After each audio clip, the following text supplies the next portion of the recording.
Before we begin the story, let us know where you're watching from by leaving a comment below. If you enjoy this video, don't forget to like and subscribe. Have a wonderful day. Enjoy the story, everyone. Not every marriage begins with passionate kisses and intense nights. Sometimes, true love is born in silence, in awkward hugs, in glances that say, "I'm here." Even without knowing how to love properly, Sarah married a sweet but distant man, someone who loved her but didn't know how to show it. For a long time, she believed the problem was with her, that not being touched, not being desired, not being felt was something she'd have to learn to live with. But everything changed one night, a night when he said nothing. He simply surprised her while she was cooking. What seemed like a simple gesture was the beginning of something much bigger, a slow, intimate, and profound transformation, an awakening that would show her that even the most closed hearts can learn to love with the body, the soul, and with genuine intentions. This story is not about perfection. It's about the power of patience, presence, and the daily choice to stay. From the outside, Michael seemed like the perfect husband. He was steady, respectful, and quiet. The kind of man who never raised his voice or caused a scene. People would often compliment Sarah on how lucky she was to have married such a calm soul. But calm, as she had learned, could be a double-edged sword, and sometimes calm felt a lot like distance. They had been married for almost a year now, but in many ways, it still felt like they were dating carefully, cautiously, as if testing the waters before diving in. Their conversations were always polite, their routines smooth and harmonious. Michael never forgot to refill her coffee cup in the morning or ask how her day had been. But behind the sweetness was a strange absence, a missing current, a silence she couldn't quite name but could feel every time she reached for his hand and found it resting passively in hers. When they were still dating, Sarah had brushed it off. Michael had always been a bit reserved, a little shy. He wasn't the kind of man who would pull you into a passionate kiss under the rain or press you against the kitchen wall just because he couldn't resist. His affection was quieter. He bought her flowers for no reason, made sure her car had gas, and never let her carry heavy groceries alone. It was tenderness in small doses, but never intensity, never hunger. At first, that was okay. It even felt refreshing. Sarah had dated men who were all passion and no stability, men who kissed like fire but burned out just as fast. With Michael, she thought she had finally found something lasting, safe, but now, married and sharing a bed with him night after night, she sometimes felt like a guest in her own love story. She would lie awake beside him, the room dark except for the soft blue glow of the alarm clock, listening to his even breaths and wondering, was this it? Was love supposed to feel this quiet? He rarely touched her without reason, a quick kiss before work, a hand on her shoulder if she looked tired, but never anything that made her feel claimed, desired, cherished. She ached for more, not just touch, but connection, that electric, something that made your stomach twist and your skin hum. Sometimes, she questioned herself. Maybe she was asking for too much. Maybe he showed love in his own way, and she was just too romantic for her own good. But deep down, she knew it wasn't about fairy tale expectations. It was about needing to be seen, to be wanted, and she had never truly felt that from him. Even on their wedding night, a moment she had built up in her heart as a turning point, a symbolic shedding of all hesitation, Michael had remained hesitant, distant. After the reception, they had walked into the hotel suite hand in hand. She had smiled, excited and hopeful. He had smiled too, a little nervously, and offered her a glass of champagne.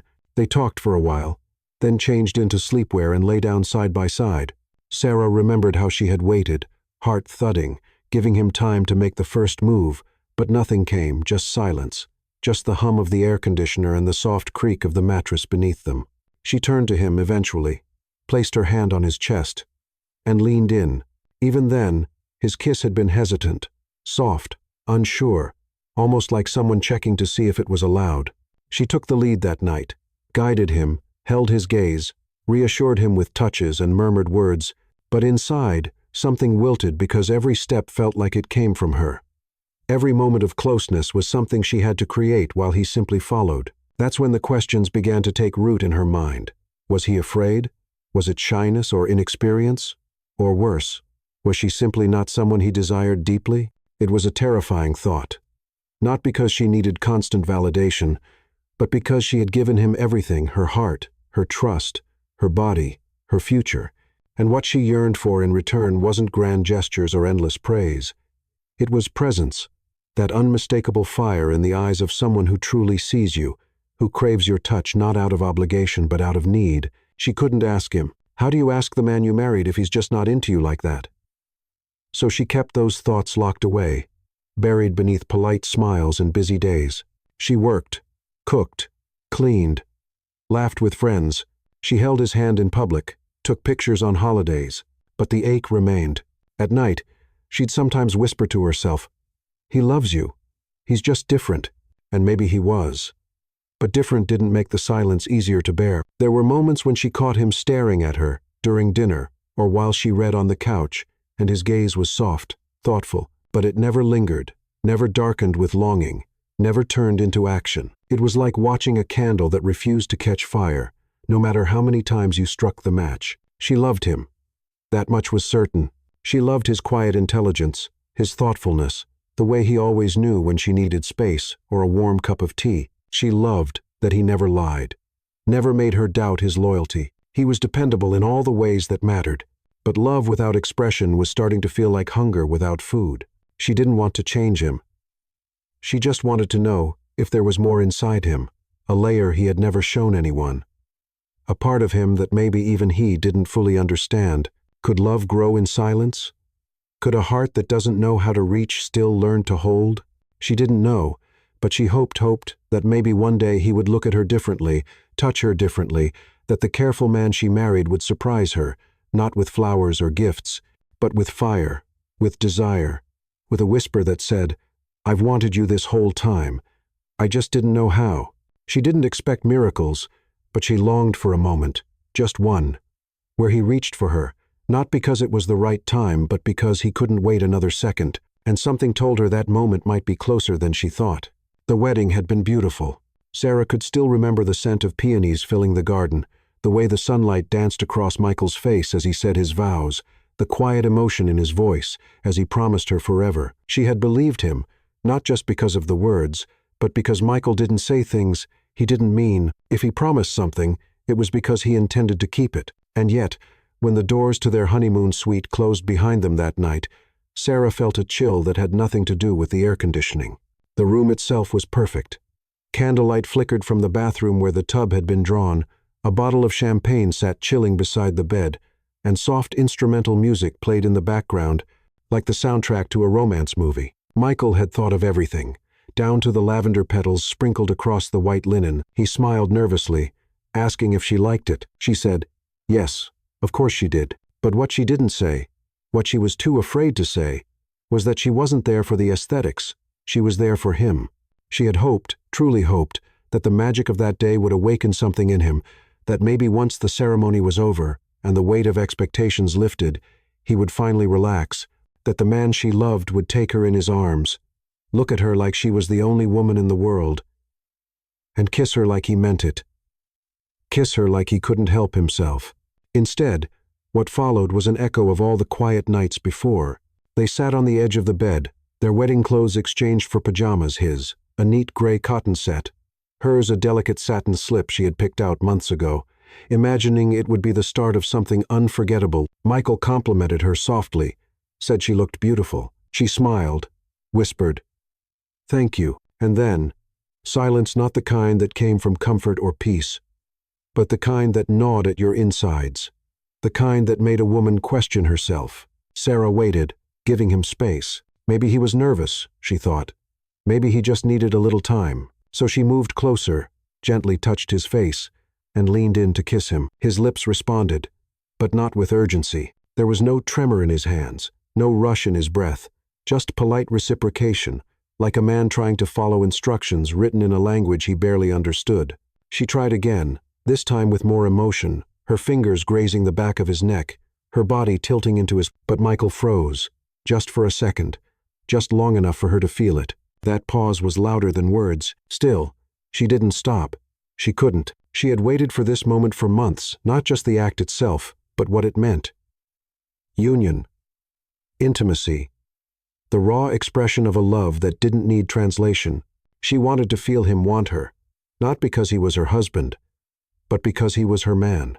So she took the lead, guided him, and he followed, carefully, hesitantly, like someone navigating a room full of fragile glass. Every movement was tentative. Every kiss lacked weight. Every touch seemed to wait for approval.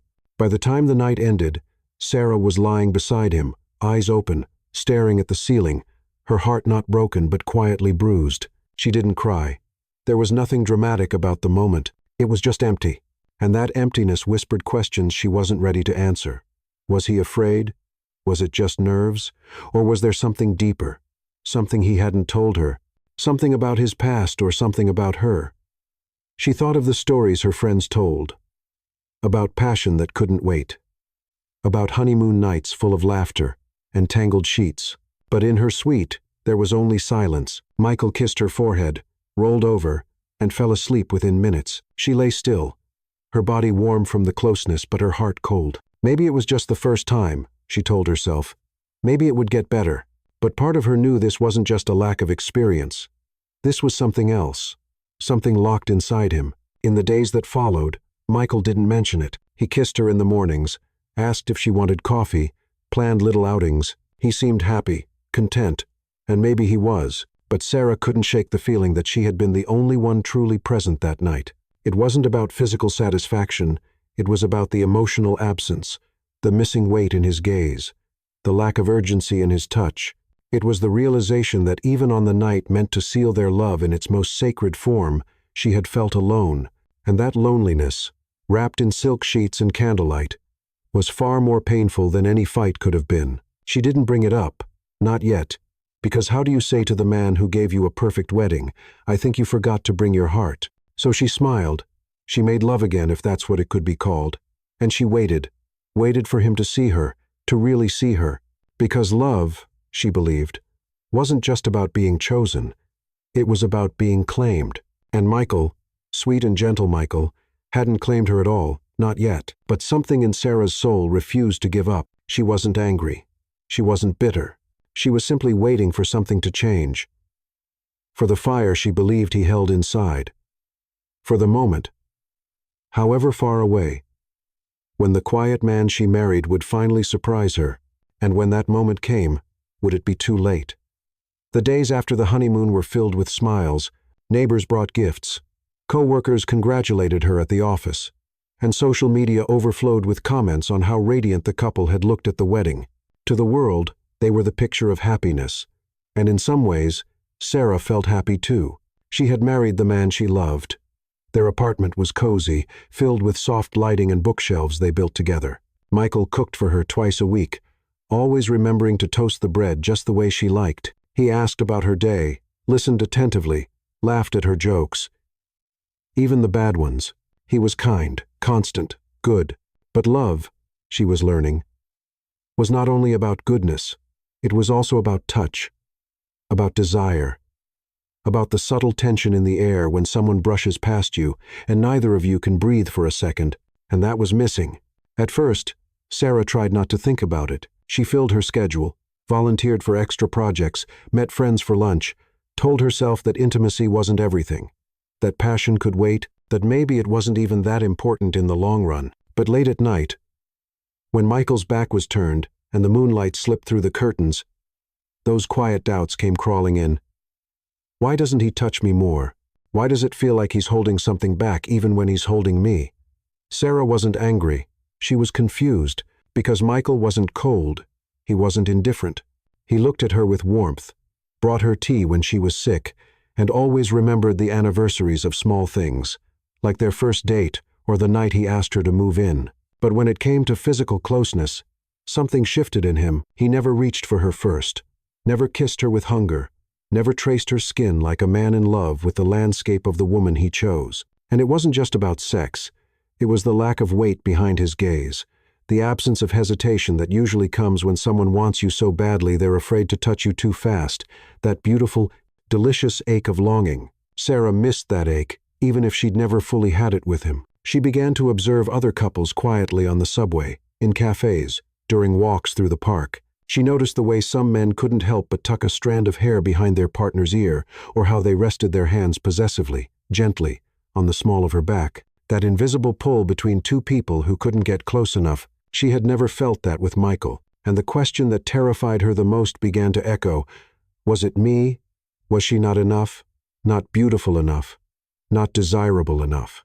Had he made a mistake in marrying her, only to realize too late that the chemistry he thought would grow hadn't? She hated that thought. It made her feel cheap, foolish, and still, she couldn't shake it. She looked in the mirror longer than usual now, studied herself the way she imagined he might. Her lips, her skin, the soft curves of her body. She tried different perfumes, let her hair fall differently, bought lingerie she never wore because, deep down, she wanted to be seen, to be chosen, not just as a life partner but as a woman. And Michael, for all his affection and steadiness, made her feel more like a companion than a lover. There were moments she thought of asking him directly, "Do you desire me?" But she couldn't bring herself to do it. She feared the silence more than the answer, feared seeing uncertainty in his eyes, feared hearing something she couldn't unhear. So instead, she waited and wondered. Sometimes, during dinner, she'd try to flirt, tease him gently, touch his hand with more intention. He'd smile, squeeze her fingers, and return to the conversation. Other times, she'd come out of the shower, wrapped in only a towel, hoping for that look in his eyes, the look that said, "You're mine." But instead, he'd ask if she wanted dessert. He was never rude, never dismissive, just distant, as if a wall stood between them that even he didn't know how to climb. She began to recall things from their dating phase that once seemed charming but now felt like red flags. How he never kissed her unless she leaned in first. How their first time together had been quiet, cautious, and largely initiated by her. How he had seemed grateful, almost overwhelmed, like a boy given a gift he wasn't sure he deserved. Was it possible he had never been with anyone before her? The idea struck her suddenly one night. They had never talked about it. She had assumed, like most people did, that he had his own history. But what if he didn't? What if Michael had lived his whole life, watching love from a distance, reading about it in books, seeing it in movies, but never really feeling it? That would explain the shyness, the hesitation, the way he seemed almost startled whenever she reached for him. And the thought softened her. It gave her a new kind of hope because inexperience wasn't the same as indifference. A man who didn't know how to touch wasn't necessarily a man who didn't want to. Maybe he just didn't know how to begin. And if that was true, maybe she could help him. The thought came to Sarah late one night when she was lying in bed beside Michael, both of them scrolling silently on their phones, wrapped in their own private worlds. The soft light from the screens illuminated their faces, casting shadows across the ceiling. They weren't arguing. They weren't disconnected. But they weren't connected either. And that was what haunted her the most. It wasn't that he was cruel or inattentive. It was that their marriage felt incomplete, like a song missing its chorus, like a dance with every step memorized but no music. She turned off her screen and stared at the ceiling, her body aching, not with desire, but with the weight of absence, an ache born from needing to be wanted, to be pursued, to be seen as more than a companion with benefits of routine. She remembered a conversation with a friend once, someone who had been struggling with her own partner's lack of initiative. We watched a couple of adult videos together. Her friend had said, laughing a little, it actually helped, gave him ideas, took the pressure off. Sarah had dismissed it at the time, thinking it wasn't her style. But now, weeks into a marriage where even a kiss felt rehearsed, she found herself wondering, what if Michael had simply never learned, not because he didn't care, but because no one had ever taught him? It was a radical thought, a private, unspoken possibility. One she hadn't dared fully consider until now. Maybe his hesitancy wasn't rejection but confusion. After all, sex wasn't something people learned in school or mastered by reading novels. It was messy and vulnerable, and most people stumbled their way into it through trial, error, and a bit of awkward courage. But what if Michael had never had those chances? What if no one had ever made him feel safe enough to explore that side of himself? And suddenly, Sarah didn't feel frustrated anymore. She felt compassion. She turned slightly, watching him scroll through some photography blog, his brow furrowed in concentration, his thumb moving steadily across the screen. He looked peaceful, calm, and untouched. She hesitated, her heart thudding against her ribs. Was this a crazy idea? Would he be offended? Would he think she was accusing him of being inadequate? Or worse, would he feel ashamed? But then again, hadn't they already been stuck in a quiet dance for too long? How much longer could they pretend that everything was fine when both of them knew something was missing? So she took a deep breath and spoke. "Hey, she said softly, almost casually. Michael glanced at her, smiling. Yeah? She hesitated again, choosing her words carefully. I've been thinking. Maybe we could try something new. His smile didn't fade, but his eyes narrowed slightly. Curious, like what? She tried to keep her voice light. I read somewhere that some couples watch, adult videos together, as a way to learn, to open up, to talk about things they like, things they never thought to try. Michael blinked, surprised. Really? Sarah nodded, her voice even, yeah, not as something dirty or awkward, more like a starting point for us. Just to explore. There was a pause, and then something flickered in his expression. Not offense, not shame, curiosity. He looked at her a moment longer, then said slowly, I've never done that before, I figured. She replied gently, and that's okay. He nodded, thoughtful. You think it would help? I don't know, she said honestly, but I think it might be easier than trying to explain things with words. Maybe it could show what I mean when I say, I want to feel close, wanted, desired. There was a long silence between them, not uncomfortable, just full. Then, quietly, he said, Okay, let's try. Sarah felt a rush of something warm bloom in her chest relief. Gratitude. Maybe even hope. She reached for the remote and pulled up a streaming app, not one of those flashy, aggressive sites, but a softer, more artistic platform she had researched earlier out of curiosity. It felt less threatening somehow. More human. She didn't want to shock him. She wanted to invite him. They sat close, side by side, watching the screen. At first, it was awkward. Michael shifted uncomfortably, clearing his throat once or twice. Sarah kept glancing at him, unsure if she had pushed too far. But then, something changed. She saw his posture relax. His eyes lingered. His breathing shifted not in a crude or wild way, but with interest, focus, as if he was studying something unfamiliar but important. And when he looked at her, really looked at her, there was something new behind his gaze, awareness, desire, and a hint of vulnerability. Sarah's heart pounded, not because of what was on the screen, but because of what was beginning to flicker between them. A new thread, a new possibility. He reached for her hand, laced his fingers through hers, and for the first time since their wedding night, she felt chosen not by default, not out of duty, but chosen. Michael didn't say much that night, but when the video ended and they turned off the screen, his hand didn't let go of hers. And when he leaned in to kiss her, slowly, tentatively, there was a new weight behind it. A spark. Small but real, and Sarah knew something had begun. Sarah woke the next morning with a quiet sense of something having shifted, though she couldn't quite name what. The sun filtered gently through the blinds, casting soft golden lines across the floor. Michael was still asleep beside her, his face relaxed, his breath steady. She lay still, not wanting to wake him just yet, letting the warmth of the moment settle in. There had been no grand transformation the night before, no fireworks or sudden surge of confidence. But something had undeniably changed. It was in the way Michael had looked at her during the video, curious, attentive, almost like he was discovering a language he never knew he wanted to speak.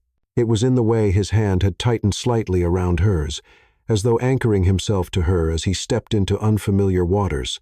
It was in that kiss, tentative, yes, but no longer devoid of heat. For the first time, she hadn't been the only one initiating, and that mattered. It was subtle, maybe imperceptible to anyone else, but Sarah felt it deep in her bones. Michael had crossed an invisible line, one that had held him back for months, maybe even for years. Later that morning, as they sipped coffee at the small kitchen table, he glanced at her over the rim of his mug. About last night, he began. She looked up, gently. Yeah? He paused, searching for the words. It wasn't what I expected. I thought I'd feel awkward or embarrassed, but I didn't. Sarah smiled, relieved. I was a little nervous too. He nodded. But man, it made me think. There's so much I don't know. So much I didn't realize I'd never learned. I guess I assumed intimacy would just happen, that I'd figure it out naturally once we were married. She reached across the table and touched his hand. There's no rule book, Michael. Everyone learns at their own pace. I'm just glad you're open to trying. He held her gaze for a moment. I want to be better at this, not just for you, for us. I didn't realize how much I'd been holding back. His voice caught slightly, like the admission was heavier than expected. Sarah squeezed his fingers. You're not alone. We're in this together. There was something beautiful in the rawness of the moment. No performance, no expectations. Just two people finally beginning to speak a language they had danced around for too long. That night, things felt different. They didn't put on a video this time. Instead, they talked. Michael asked questions, simple, sincere ones. What she liked. What made her feel close. What she wished he'd do more of. Sarah answered with honesty but without pressure. She didn't want to overwhelm him. She wanted him to feel safe. Safe enough to be bold. And he was not suddenly, not all at once, but slowly, intentionally. When he kissed her that night, there was a quiet urgency behind it. Not polished or practiced, but real. She felt his hands tremble slightly as they touched her waist, his breath catch when she whispered something in his ear. He was learning, not just how, but why touch mattered, why presence mattered, why she had been aching for this, not out of neediness, but out of longing to be seen, claimed, wanted. She didn't lead this time. He did, clumsily at first, like someone walking through a room with the lights off. But with each step, he grew steadier. His kisses grew deeper, his touch more confident. He explored her with curiosity, reverence, and something else, something he hadn't shown before, desire. And Sarah responded, not with instruction, but with encouragement, with soft moans, approving sighs, fingers tangled in his hair, not to guide him, but to let him know he was doing just fine. By the time they lay in each other's arms, limbs tangled and breath still shallow, Sarah felt a peace she hadn't felt in months, not because everything was suddenly perfect, but because something had finally begun. The next few days felt lighter. Michael was more physically present, not in grand, sweeping ways, but in subtle, steady gestures. A hand on her lower back as they moved through the grocery store, a kiss on the side of her neck when she stood at the sink, a playful brush of his fingers along her arm while watching a movie. Sarah noticed every touch, every glance. She didn't need him to become someone else. She just needed him to show up fully. And now, piece by piece, he was, and it made her fall in love with him all over again, not for who he had been, but for who he was choosing to become. She hadn't realized how lonely she'd felt until the loneliness started to lift, like fog burning away under morning sun. One night, as they were getting ready for bed, Michael came up behind her and wrapped his arms around her waist. She was brushing her teeth, hair pulled back, wearing an old, oversized t-shirt, not exactly lingerie model material. Still, he kissed her shoulder and said softly, "You're so beautiful." She turned, toothpaste still in her mouth, and gave him a surprised look. He smiled. "What? Can't I admire my wife?" Sarah laughed, rinsed, and leaned into his chest. "You can. Just don't stop." He didn't, and she knew then. It was just the beginning. The transformation didn't happen all at once. It unfolded slowly, like the first signs of spring after a long, quiet winter. But Sarah noticed it, not in fireworks or declarations, but in the way Michael began to reach for her when he thought she wasn't looking, in the way his fingers lingered a little longer when they touched, in how his eyes, once kind but distant, now held something deeper, something she had waited so long to see: hunger. It was a Thursday evening, ordinary by all appearances. They had made dinner together, roasted chicken, sweet potatoes, a salad with too much lemon, just the way Sarah liked. Michael opened a bottle of wine, and they sat at the kitchen table, talking about everything and nothing. There was laughter, easy and warm. He teased her gently about the way she always had to organize the fridge after grocery shopping. She rolled her eyes but smiled, knowing he was right. And all the while, a quiet current buzzed between them, not loud, not urgent, but alive. After dinner, they cleaned the kitchen together. Sarah tied her hair into a loose bun, humming to herself as she rinsed plates. Michael stood beside her, drying dishes. It was domestic, simple, but something in the air had changed. He bumped her hip with his. Playfully, she looked at him over her shoulder, amused. "Careful, sir. That's sacred dishwashing territory." He didn't reply with a joke. Instead, he leaned in slowly and kissed her shoulder. A soft, unhurried kiss. Then another, a little higher. And another, brushing the curve of her neck. She froze, not in discomfort, but surprise, because it was new, unprompted, unscripted, deliberate. "Michael," she asked softly. He rested his forehead against the back of her head, his voice quiet. "I think about you all the time. I just never knew how to show it." She turned to face him. His eyes were darker than usual, not with sadness, but with something that looked a lot like desire held in too long. "You don't have to be perfect," she said. "I don't want perfect," he replied. "I want you." The words weren't poetic, they weren't rehearsed, but they hit her like thunder in her chest. She reached for him, kissed him slowly, savoring the way his mouth moved with more certainty than before. His hands found her waist, then her hips, and this time they didn't hesitate. There was no awkward pause, no polite retreat, just presence, just him, there, fully. He led her out of the kitchen, fingers laced with hers, not to the bedroom, but to the living room. He didn't turn off the lights. He didn't wait for the perfect moment.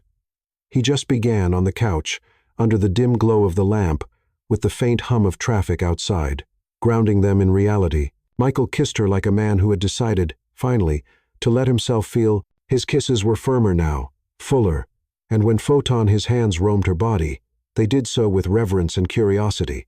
He wasn't copying anyone. He wasn't imitating a scene from the night before. He was there, with her, for her, learning her as if she were a song he finally allowed himself to hear. Sarah gasped softly when his fingers brushed the hem of her shirt and slipped underneath. Her skin responded instantly, goosebumps trailing in his wake. He paused, just for a second, eyes meeting hers. "Okay?" he asked. She nodded. "Yes." More than okay. What followed wasn't hurried or frantic. It was slow, intentional. His touches were careful but bolder now. He kissed her collarbone, her shoulders, her waist, stopping to look at her, to learn what made her sigh, what made her shiver, what made her smile with closed eyes. Sarah felt like she was being discovered, not just physically, but soul deep. Every gesture said, "I want to know you. I want to understand how to love you, not just with words, but with hands, with lips, with presence." And she gave herself to that moment completely. She didn't need perfection. She needed effort. And Michael was giving her exactly that effort, wrapped in honesty, wrapped in the quiet passion of a man no longer afraid of wanting. Later, they moved to the bedroom. He undressed her with patience, not rushing. And this time, he didn't look away. His eyes drank her in, like she was something sacred. When he kissed her stomach, her thighs, her chest, there was no trace of shame or uncertainty, only curiosity and care. When he made love to her that night, it felt different not because of any technical change, but because his heart was finally in it. She could feel it in the way he held her afterward, in the way he kept whispering, "You're so beautiful," as if he had just realized it himself. In the way he didn't turn away or drift off immediately, but instead traced circles on her back with his fingertips. They talked in the dark for over an hour. He told her he'd always been afraid of not being enough. She told him he always had been. He admitted that physical intimacy had always confused him, made him feel like an outsider. Something about growing up in a household where feelings weren't discussed, where affection was rarely shown. His body had never learned the language of touch, and his heart had learned to stay quiet. Sarah listened, and then she kissed his palm. "You don't need to apologize for what you didn't know," she said. "You're here now. You're learning. That's all that matters." He pulled her close, and she felt his breath warm against her hair. "I want to keep learning," he said. "With you." Sarah closed her eyes. For the first time, she didn't feel like she was waiting for him. He was here, present, awake, desiring, and maybe, just maybe, they were only at the beginning of something beautiful. It had only been a few days since that night, since something in Michael had quietly, undeniably shifted. There was no announcement, no dramatic change in routine, but Sarah could feel it in the air between them, like the subtle scent of a flower blooming in another room. Michael was present in a new way, not just physically, but emotionally, attentive, open. He was still soft-spoken and gentle. But there was a new layer of intentionality in the way he looked at her, touched her, moved around their shared space. And for Sarah, even the ordinary had begun to feel extraordinary. It was a Saturday afternoon when the moment came, the kind of lazy day that used to stretch out in silence. Michael had offered to do the grocery run, insisting she take a long bath and relax. She had laughed at his insistence. He was rarely assertive about anything domestic, but she agreed, letting him take her list and her canvas bag. When he returned, she was still in her robe, hair damp, skin flushed from the hot water. She was humming softly as she chopped garlic at the counter, preparing one of their favorite pasta dishes. The kitchen smelled of basil and lemon zest. Soft music played in the background, some acoustic playlist they both liked, with gentle guitar chords and nostalgic vocals. She didn't hear him walk in. Michael stepped quietly behind her, setting the grocery bags down without a word. And then, without warning, his arms wrapped around her waist from behind, firm, warm, steady. Sarah gasped softly, not in alarm, but in surprise. It wasn't that he had never hugged her before. But this was different. This was unprompted, unscripted, real. He buried his face in the crook of her neck, breathing her in, holding her like someone who didn't want to be anywhere else in the world. Sarah froze for a second, heart racing, not because of the hug itself, but because of the meaning behind it. This was affection without instruction, desire without a nudge. She reached up, covering his hands with hers. "What's this for?" she whispered, a smile blooming on her lips. He didn't answer right away, just tightened his grip slightly, pressing a soft kiss to her neck. "For you," he finally said. "Just because." She turned her head enough to glance at him, meeting his eyes. There was something different in them now, still calm, still gentle, but no longer uncertain, no longer distracted. He was here. They stood like that for a while, wrapped in silence and garlic and background music, until Sarah finally turned in his arms to face him fully. "You're getting good at this," she said, teasing gently. Michael chuckled, brushing a strand of hair from her cheek. "I've had a great teacher." The flirtation was light, but the emotion beneath it was deep. Sarah reached up and touched his cheek. "I missed this. I missed you." He nodded slowly. "I think I've been here, just behind a wall, one I didn't even know was there. And now, I'm ready to tear it down." They kissed then, not passionately, not hungrily, but deeply. A kiss of presence, a kiss of gratitude, a kiss that said, "I see you. I choose you. I'm not hiding anymore." Dinner was a little late that night. The garlic nearly burned, but neither of them cared. Later, as they sat at the table, bowls steaming with pasta and the wine half gone, Sarah kept stealing glances at Michael. There was a softness in his smile, a looseness in his shoulders, and when he reached across the table to hold her hand, it wasn't a habit, it was a choice, a moment of intimacy initiated not out of routine, but desire. That night, as they washed dishes side by side, he bumped her shoulder and whispered in her ear, "I've been thinking about you all day." She turned, raising an eyebrow. "In what way?" He leaned closer, "In every way," and just like that, her breath caught, because those weren't words he used to say. He had once struggled to express even the simplest affection, and now here he was, whispering things that made her heart flutter, holding her in the middle of the kitchen like they were the only two people alive, kissing her neck just because he felt like it. It wasn't about grand gestures. It was about this moments like this, real, grounded, intimate. Later that night, they lay on the couch, her head on his chest, legs tangled, the television playing something. Neither of them was really watching. Michael ran his fingers slowly through her hair. "I didn't know how much I needed this until I started losing the fear of it," he said. Sarah tilted her head. "Fear of what?" He hesitated. "Fear that I'd do it wrong, that I'd disappoint you, that I'd never be the kind of man who could make you feel so wanted." She sat up slightly, touched his chest. "You already are. Just by being present. Just by trying."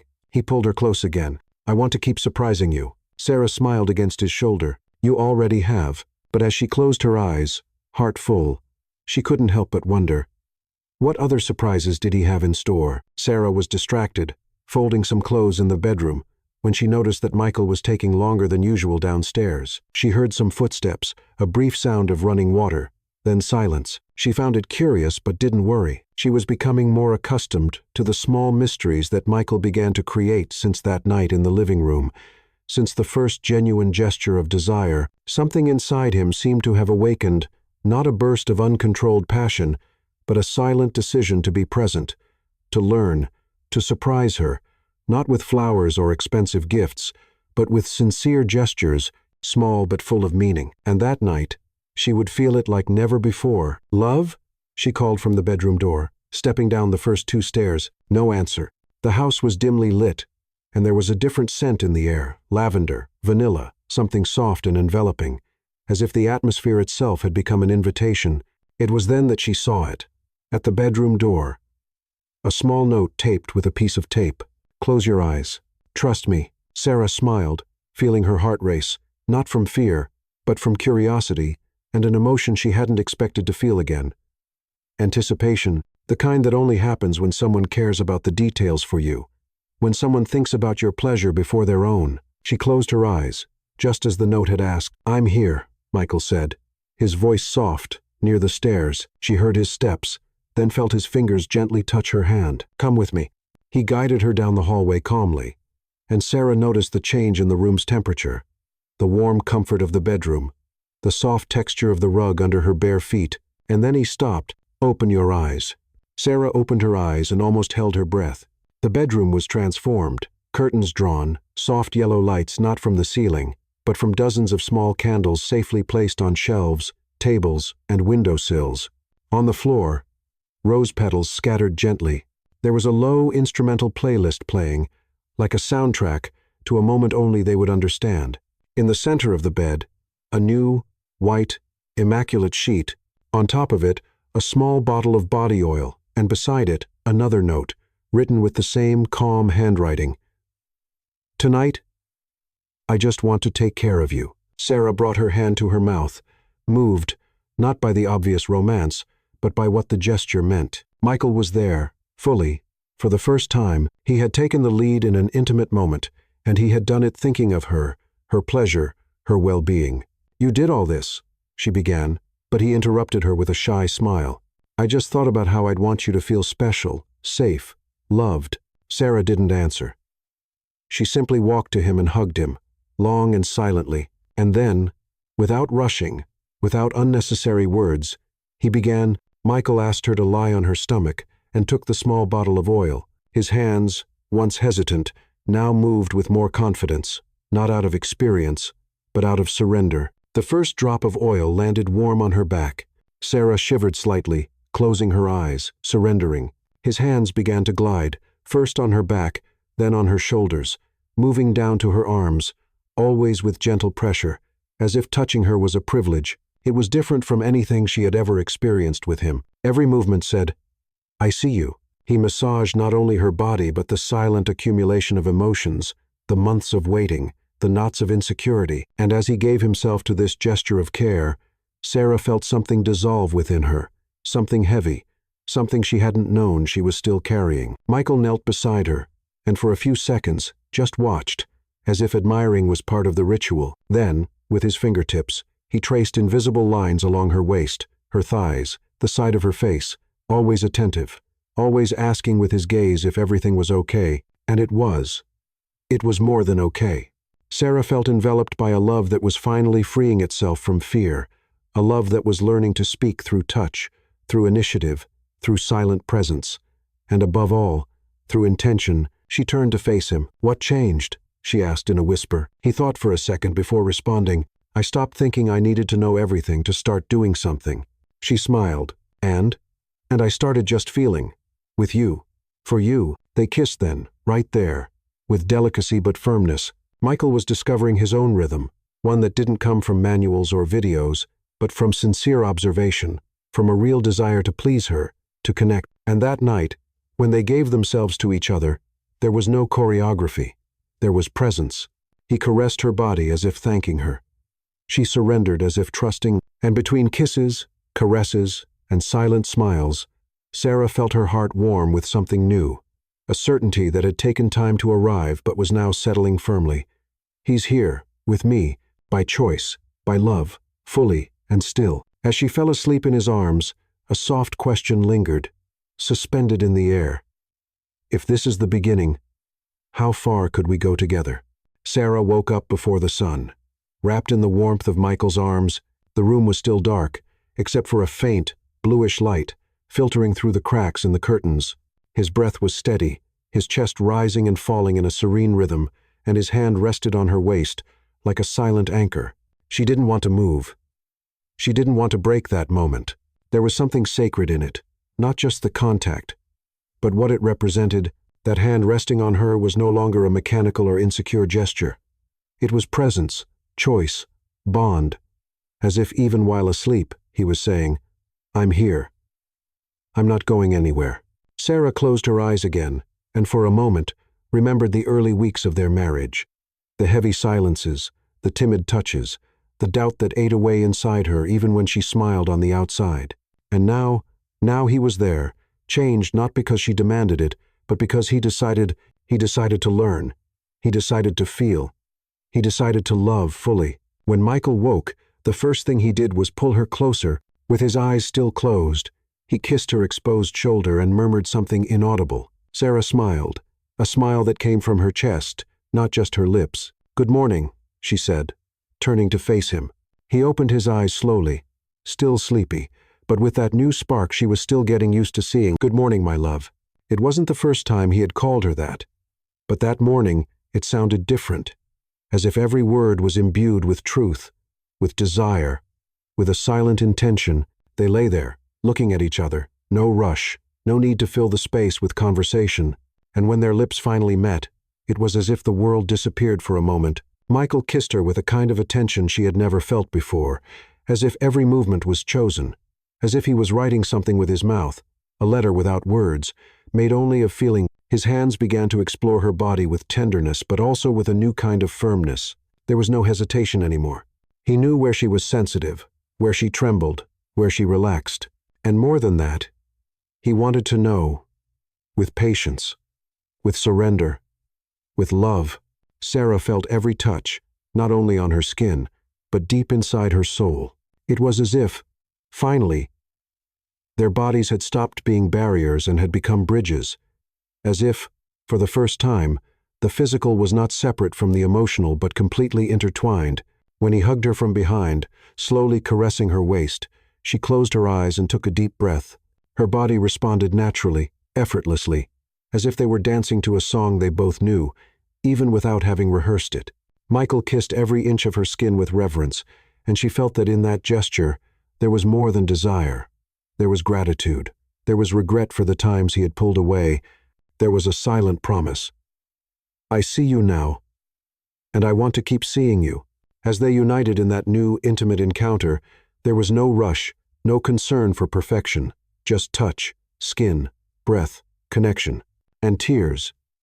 Yes, tears from Sarah, but not from pain, from healing, because in that moment, she wasn't just being loved, she was being felt, with all her layers, with all her pain and desires, as if, finally, her soul had found space to rest in the arms of someone. When it was over, she lay on his chest, feeling his heartbeat, strong, as if it wanted to speak. Michael ran his fingers through her hair, drawing invisible lines on her scalp, and then, in a voice almost shy, he whispered, "I never thought I'd be able to surrender like this." Sarah lifted her head and looked at him. "And now?" "Now, I don't want to stop." She moved closer, their noses almost touching. "This is love." Michael nodded. "I know, because now I feel it." They spent the rest of the morning together, having breakfast in bed, laughing, exchanging soft caresses, talking about memories they'd never had the courage to share. He told her about his childhood, marked by a silent home where touch was rare, and love seemed more like подтверждающий, a responsibility, than an expression. She spoke about her thirst for connection since adolescence, and how she always felt that loving was something to be felt with the skin, not just spoken. And there, in the messy bed, amidst crumbs of bread and leftover strawberries, something even bigger was forming. It wasn't just sex. It was intimacy. It wasn't just warmth. It was home.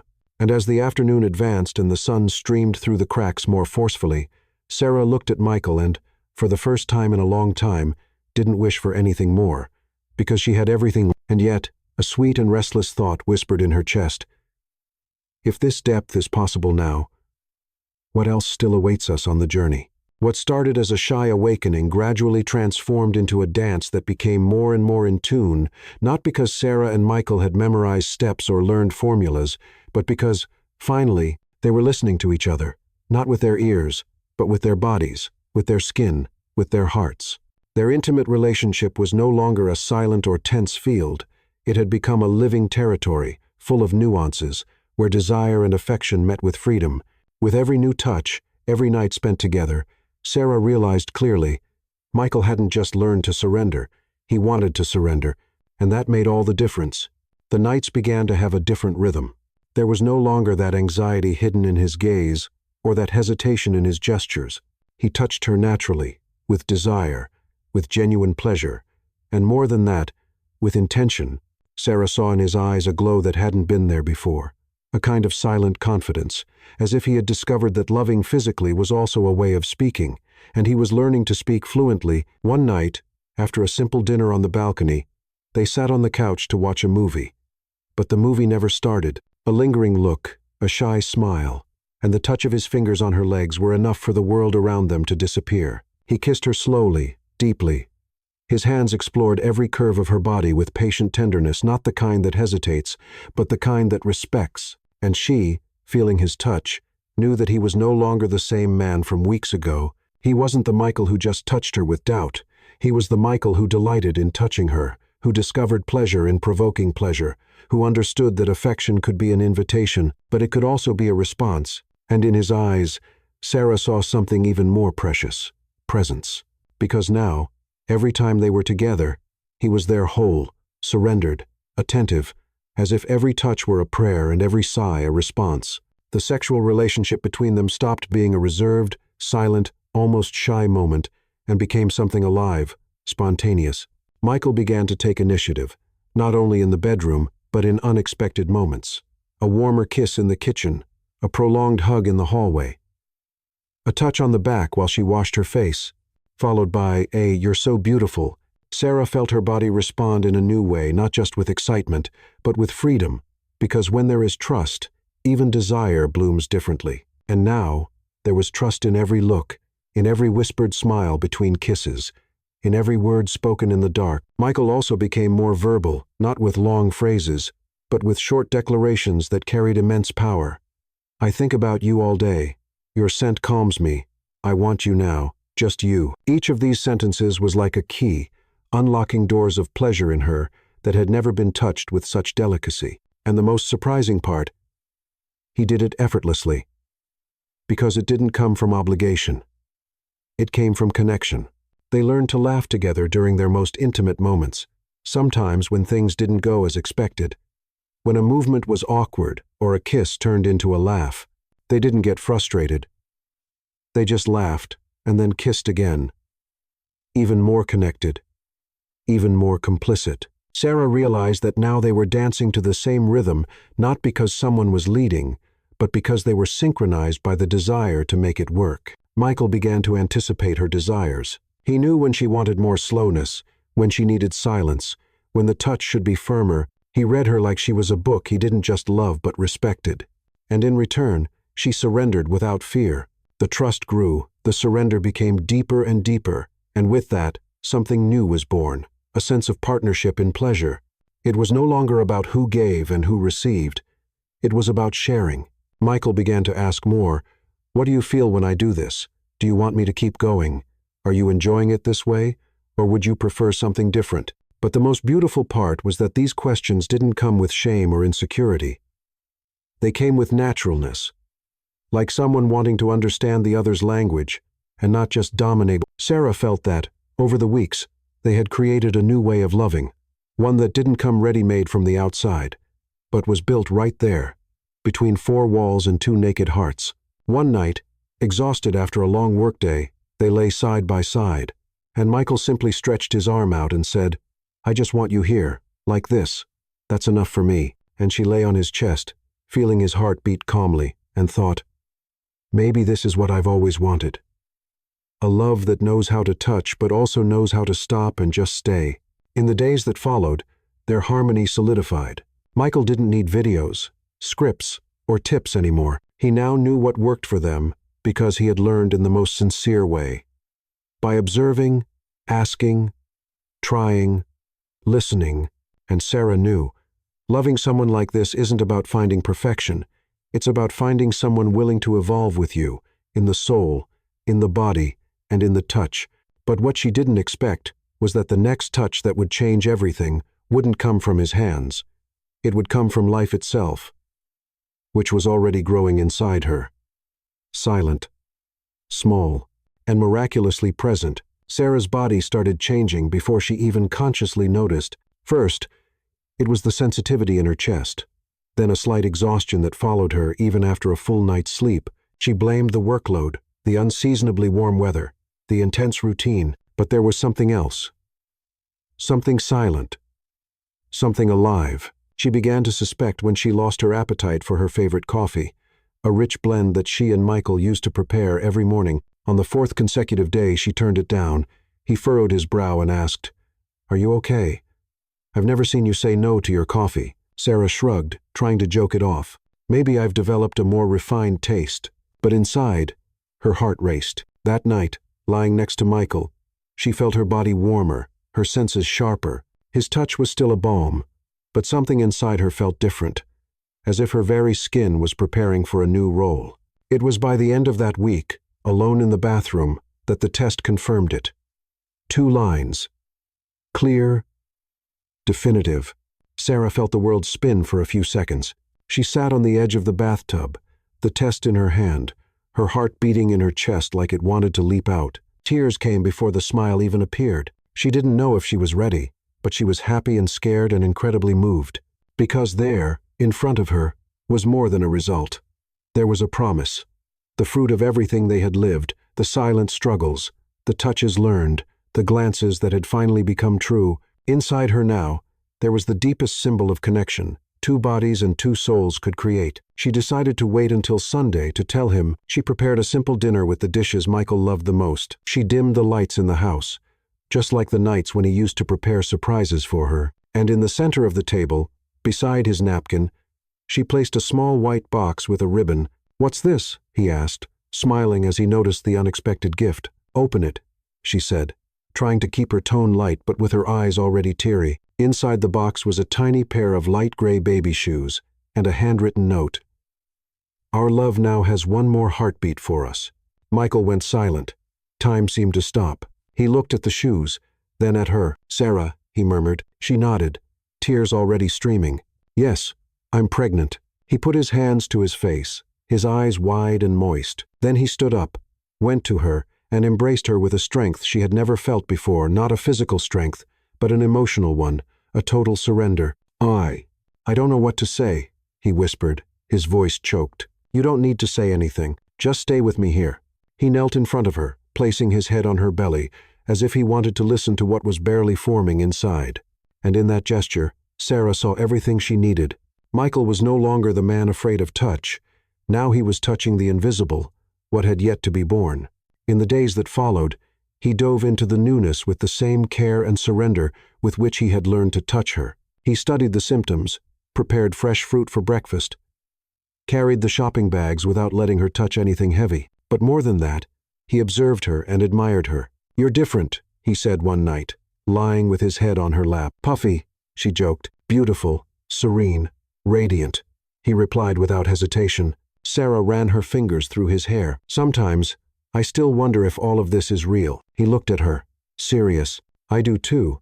But then I remember how much we fought to find each other, and I think maybe love really does start like this.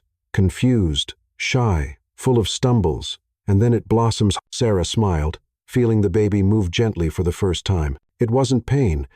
It was like a touch from the inside, a nudge, a reminder. They were ready, and even with all the fears, with all the uncertainties, there was a peace in the air, as if, finally, they were home, not the home of walls and windows, but the one built in an embrace, in a look, in shared silence. Michael began to talk to her belly almost every night. "Hi, little one. This is Daddy. I promise I'll learn everything you need me to and love you every day." And every time he did that, Sarah knew. The man who once feared showing love now overflowed with it. And although there was still one final chapter to live the birth of that little life, Sarah already felt that, in some way, they had been reborn too. But she still didn't realize that the newly born love would gain a name, and that this name would become the strongest link between her and Michael. 6 months later, the garden was in full spring bloom. The flowers that Sarah had planted with her own hands and that Michael carefully had learned to water every Sunday were now blossoming with color and life. Butterflies danced among the lavenders, and the sound of children's laughter from the house next door mingled with the birdsong, creating a soft soundtrack for a new beginning.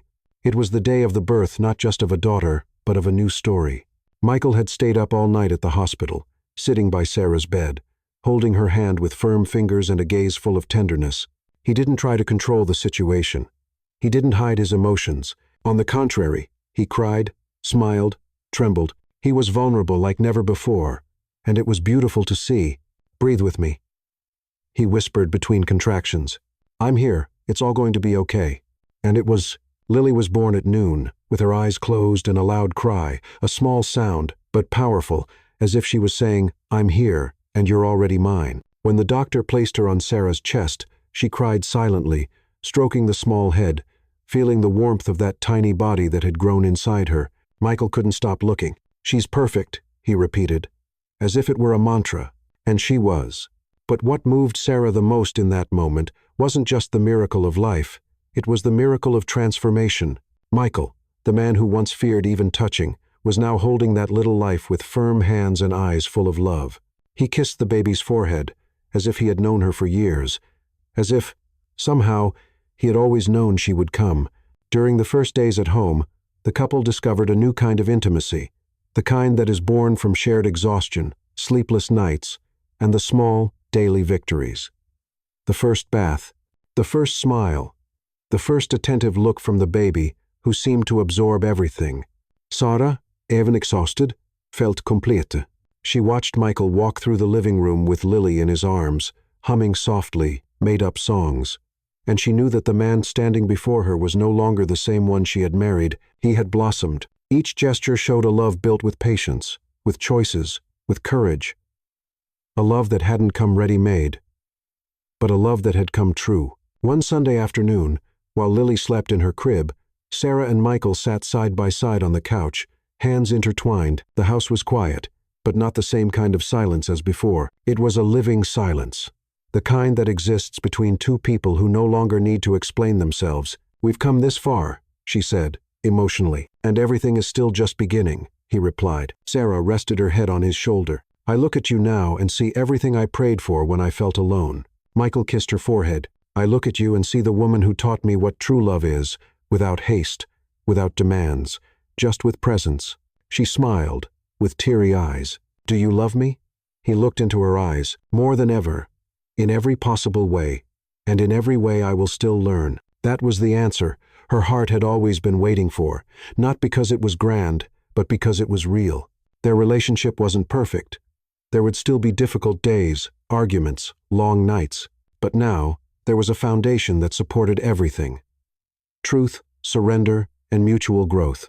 And there was Lily, the living proof that love, even when it starts shyly, can become immense. Sarah looked out the window at the garden. The afternoon sun gilded the leaves, and a light breeze swayed the tree branches. She thought of everything they had lived. The insecurity at the beginning, the silent tears, the first time he touched her with genuine desire, the notes, the unexpected hugs, the smiles after love, and she thought, this is why it was worth not giving up. That night, as they placed Lily in her crib, Michael took the little hand of their daughter and said, "May you grow, knowing that love is possible. Even when it takes time to bloom, even when it starts in silence, it always finds a way." Sarah looked at him with tenderness. "You became the man who was always inside you. You just needed to believe you could let him out." He smiled. "And you were the bridge between fear and courage." They embraced, lingering, and finally, as they turned off the lights and lay down together, Sarah thought, if true love exists, it looks like this, with a house made of arms, with promises whispered in the dark, with a baby breathing peacefully in the room next door, and with two hearts that after so many silences learned to beat together. But there was still something she didn't foresee. How many other forms could this love still take? Love doesn't always come like it does in the movies, full of promises, passionate kisses, and sunset declarations. Sometimes it arrives shyly. It arrives as silence between two bodies, as a hesitant touch that doesn't yet know what to say. But when there is presence, when there's the courage to stay, even without knowing exactly how to love, love blooms. It grows between simple notes, hugs in the kitchen, eyes that learn how to truly see. Michael wasn't born ready, and Sarah didn't demand perfection. She just stayed, believed, waited, and he chose to learn, with her, for her. In the end, it wasn't the wedding, the honeymoon, or the vows that changed everything. It was the simplest gesture, the unexpected touch, the hug that said, "I choose you now and again every day."